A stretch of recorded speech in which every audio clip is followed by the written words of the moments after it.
Hello my soul family, कैसे हो आप सब। मेरी सभी सोल फैमिली को जय श्री राम, जय नीम करोली बाबा। आज मैं अपनी सोल फैमिली को बताऊंगी, बहनों को, जो लड़कियां हैं, जो फीमेल हैं, वो कैसे भगवान की पूजा करें। बहुत लोग भगवान की पूजा करते भी नहीं, उनको भगवान की भक्ति करना ना बहुत ज्यादा कठिन लगता है। तो आज मैं सरल तरीके से बताऊंगी अपनी सभी बहनों को, जो जिनके घर में मंदिर भी नहीं है।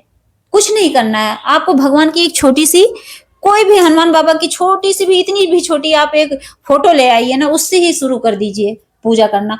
आपके पास अगर ये देखिए तांबे का लोटा है, तो इससे हम आचमन करते हैं, आचमनी। तो इससे क्या, ये भी आपके पास नहीं है तो आप कुछ मत करिए, स्टील के ही चम्मच ले लीजिए, कटोरी ले लीजिए, बैठ जाइए आराम से। कोई मतलब नहीं है, आपके पास कुछ नहीं है तो बहुत लोग परेशान रहते हैं, दीदी मेरे पास तो नहीं, घर वाले लाके नहीं देंगे। जो ऐसी लड़कियां हैं अपने घर से टॉर्चर हो रही हैं, उनके पास नहीं है तो वो घबराती हैं, वो सोचती मैं कैसे भक्ति करूं, कैसे पूजा पाठ नाम जाप करूं।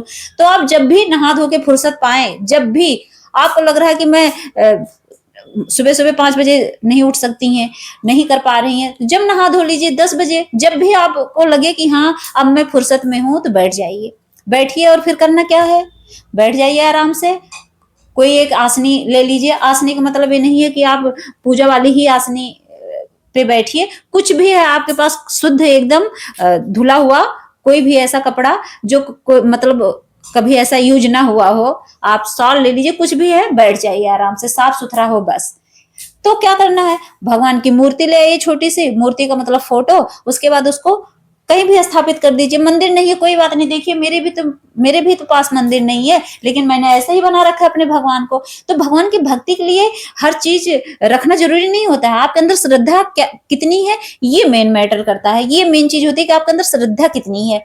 तो क्या करना है, बस ऐसे ही भगवान को स्थापित करना है। उसके बाद क्या, ऐसे ही दीपक जला के एक छोटा सा दीपक, कुछ नहीं है आपके पास, पीतल का दीपक नहीं है तो आप मिट्टी के दिए में जला लीजिए, दिया जलाइए। और उसके बाद उस धूप बत्ती नहीं है कोई बात नहीं, मतलब जो कुछ आपके पास नहीं है कोई बात नहीं है, लेकिन आप मुंह से तो भगवान का नाम ले सकती हैं। इसीलिए मैं आपको सरल विधि बता रही हूँ। फिर क्या करना है, फिर आप बैठ जाओ। उसके बाद आप पानी लेके बैठे हो तो भगवान का आचमन करना है। आचमन कैसे करना है, तो सबसे पहले आप अपने आप को शुद्ध करना रहता है ना। थोड़ी देर के लिए मान लीजिए आप इधर उधर घूम टहल के आए हो सकता है नेगेटिव एनर्जी आपके ऊपर हो, तो समझ लो अपने आप को शुद्ध करने के लिए सबसे पहले आचमन करना पड़ता है। आचमन करने के लिए क्या करना है, अब मेरे हाथ में माइक है, मैं थोड़ा मतलब मुझे दिक्कत हो रही है लगाने में, और मेरे पास ऐसे नहीं है कि मैं कहीं लगा सकूं इसको, इसीलिए मैंने हाथ में लिया है। तो क्या करना है, सबसे पहले ऐसे आपको पानी लेना है, किसी भी बर्तन में आप ले लीजिए। उसके बाद क्या करना है, आपको ये राइट हैंड से ऐसे करके, मैं बताती हूँ, देखिए मैं माइक इस हाथ में लेती हूँ, ऐसे बताती हूँ, इसको हाथ ऐसे करिए, ठीक। अब मैं माइक लेके बताती हूँ, ऐसे लेना है। सबसे पहले क्या करना है आपको, सबसे पहले तो आपको बोलना है, देखिए ऐसे हल्का सा लेना है जल, यहाँ पे गिराना है, बोलना है ओम केशवाय नमः, और फिर वो जल आपको होठों से लगाना है। फिर आपको जल लेना है, फिर आपको यहाँ रखना है। उसके बाद क्या बोलना है, ओम नारायणाय नमः, फिर आपको होठों से ऐसे लगाना है, ठीक। फिर आपको जल लेना है, फिर आपको यहाँ रखना है, फिर क्या बोलना है, ओम माधवाय नमः, फिर माधवाय नमः बोलकर आपको जल को पीना है। उसके बाद क्या करना है, फिर थोड़ा सा जल लेना है, फिर यहाँ लगाना है, फिर क्या बोलना है, ओम ऋषिकेशाय नमः। जब आप ऐसे बोल देंगे, फिर उस जल से अपने होठों को धुलना है। समझ लो आप अपने जो आपने पानी पिया वो समझ लो आप का मुंह जूठा हो गया, उसको धुलना है। आपने धुला पोंछा, उसके बाद क्या करना है, फिर आपको जल लेना है, अपने हथेली पर रखना है यहाँ पर। उसके बाद क्या बोलना है, ओम गोविंदाय नमः, फिर आपके हाथों को धुलना है, मतलब गोविंदाय नमः बोलकर अपने हाथों का ऐसे करके धुल लेना है। धुल लिए, हो गया शुद्ध। फिर उसके बाद क्या करना है, थोड़ा सा जल लिए और अपने थोड़ा सा जल लेके क्या करना है, लेना है। उसके बाद अपने ऊपर ऐसे करके छिड़क लेना है। छिड़क लिया आपने, उसके बाद हो गए आप पे, और अब भगवान को भी शुद्धिकरण करना है। आपका तो शुद्धिकरण हो गया। अब जल ऐसे लेना है, दाहिने हाथ से यहाँ लगाना है। उसके बाद भगवान के ऊपर जल ऐसे छिड़कते हुए क्या बोलना है, ओम सवावाहि देवतम स्नानम समर्प्यामि, मतलब हम सभी देवताओं को स्नान करा रहे हैं, ठीक, उसके बाद क्या बोलना है, ओम सवावाहे देवतम जलम समर्प्यामि, हम सभी देवताओं को जल पिला रहे हैं, मतलब समझ लो उनको हम पहले स्नान कराए, उसके बाद जल दे रहे हैं उनको पीने के लिए, जैसे हमने पिया वैसे भगवान को किया। ठीक, ये एक प्रक्रिया है, आप इसमें भी नहीं उलझेंगे तो कोई बात नहीं, मैं अपना जैसे करती हूँ मैं इसीलिए बता रही हूँ, घबराने की कोई बात नहीं कि बड़ा पता चला इतने में ही आप उब जाओ, नहीं, अभी मैं उसका सरल विधि बता दूंगी कि आप ऐसे भी करोगे तो कोई प्रॉब्लम नहीं होगी। इतना कर लिए, अब उसके बाद क्या करना है, उसके बाद सबसे पहले तो आपको प्रार्थना करनी है।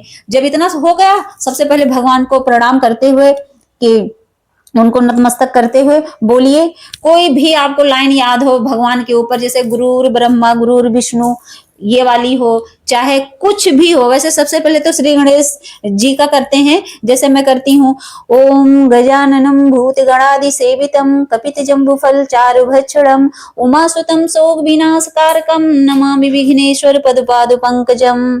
तो आप कर पाओगे तो कर लेना, वरना कोई बात नहीं है, आप ऐसे भी कह देना हे भगवान मैं सबको प्रणाम करती हूँ, हो गया आपके, हो गई आपकी शुरुआत। मैं तो ये करती हूँ, मैं तो बोलती हूँ कि तेरे कृपा के बिना हे प्रभु मंगल मूल, पत्ता तक हिलता नहीं खिले न कोई फूल, कि प्रभु के आज्ञा के बिना एक पत्ता नहीं हिलता है। तो मैं तो ये वंदना करती हूँ, ये सब वंदना है, वंदना है, कुछ भी बोलो आप। ये भी है कि आज भी तेरा आसरा कल भी तेरी आस, घड़ी घड़ी तेरा आसरा शरण पड़ी मैं नाथ, ये सब विनती है उनसे, ये सब समझ लो उनको बुलाने का, उनसे प्रेयर करने का एक तरीका है ये। तो जितना ही हो सके उतना ही बोलिए आप, जो भी हो सके। तो ये सब मैं करती हूँ, तो क्या होगा इससे, इससे हमारे अंदर एनर्जी प्रवेश करने लगेगी। मैं तो हनुमान बाबा की बोलती हूँ, ओम नमो हनुमते रुद्रावताराय सर्व सत्व संहारणाय सर्व रोग हाराय सर्व वशीकरणाय रामदूताय स्वाहा। ओम कृष्णाय वासुदेवाय हरे परमात्मने प्रणता कलेश नाशाय गोविंदाय नमो नमः। कुछ भी बोल सकते हो, आपको जो लाइन याद हो कुछ भी बोलो, लेकिन उनकी प्रेयर करनी है, प्रार्थना करनी है, एनर्जी को बुलाना है कि प्रभु आइए सब लोग मेरी मदद करिए, मेरी हेल्प करिए। उसके बाद क्या करना है, आपको अपनी पूजा की शुरुआत करनी है।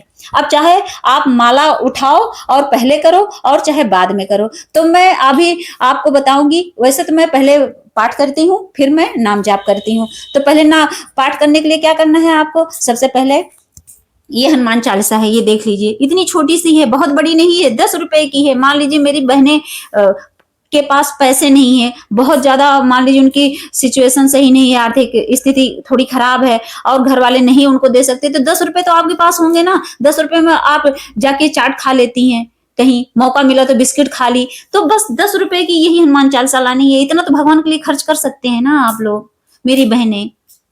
तो जिनके पास पैसे नहीं, जो कमाती नहीं, मैं उनकी बात कर रही हूँ। बहुत शादीशुदा बहन है, उनके पति उनको खर्चा नहीं देते, तो 10 रुपए की बुक तो ये ला सकती है ना। अब फिर क्या करना है, सबसे पहले इसमें ये छोटी सी बुक लानी है, इसमें सबसे पहले हनुमान चालीसा पढ़नी है, फिर हनुमान अष्टक पढ़ना है, फिर बजरंग बाण पढ़ना है, फिर श्री राम स्तुति। उसके बाद क्या, उसके बाद आपको रुकना है, आरती नहीं करनी है। उसके बाद क्या करना है, उसको पूरा आपने पढ़ लिया आराम से। अगर आप वहां तक नहीं पहुंच पाती है तो हनुमान चालीसा की शुरुआत कर सकती है, कुछ दिन करेंगे अपने आप भगवान खींचेंगे आपको, अपने आप आपकी इच्छा जागेगी कि मैं और आगे पढ़ूं। पहले हनुमान चालीसा से ही शुरुआत करना आप, कोई बात नहीं, घबराइएगा मत। ठीक, इतना हो गया। उसके बाद क्या करना है, जब आपकी इतनी पूजा हो जाए फिर आप उठाएंगे अपनी माला। अब मैं आपको बताऊंगी माला पकड़ते कैसे हैं। होता नहीं, बहुत लोग नर्वस होते हैं कि नहीं ये तो सिर्फ पंडित जी ही पकड़ पाते हैं माला, नहीं, हम सब पकड़ सकते हैं। हम सबके अंदर भगवान ने एनर्जी दी, हम सब इंसान इस धरती पर आते हैं, सीखने के लिए आते हैं, तो किसी चीज से घबराना नहीं है। मुझे भी नहीं पता था माला पकड़नी, लेकिन आई। भले सब कोई देखता हो कहता हो नहीं आता, लेकिन जो जितनी मुझे आई उतने से ही मेरे बाबा मुझसे खुश रहते हैं। भले मुझे पूजा की अच्छी विधि नहीं आती, मैं आपको इसीलिए मैं बहुत डिटेल में विधि मुझे नहीं आती है, आप ही जैसी मैं भी हूँ, लेकिन मैंने शुरुआत कैसे की है ये मैं आपको बता रही हूँ, जिससे आप इससे घबराओ मत, एकदम हल्का फील करो। अब देखिए कैसे माला पकड़नी है। मेरे पास माला है, एक तो ये है, देखिए ये तुलसी की माला है। इससे जैसे मैं कभी कृष्ण भगवान का जाप करती हूँ इससे, और हनुमान बाबा का भी कर लेती हूँ। तुलसी की माला भगवान को पसंद है, तुलसी की माला, और मेरे पास रुद्राक्ष की भी माला है। तो इससे मैं क्या करती हूँ, इससे मैं जपती हूँ, मान लीजिए हनुमान बाबा का मंत्र है, पढ़ना चाहिए, ओम हनुमते नमः।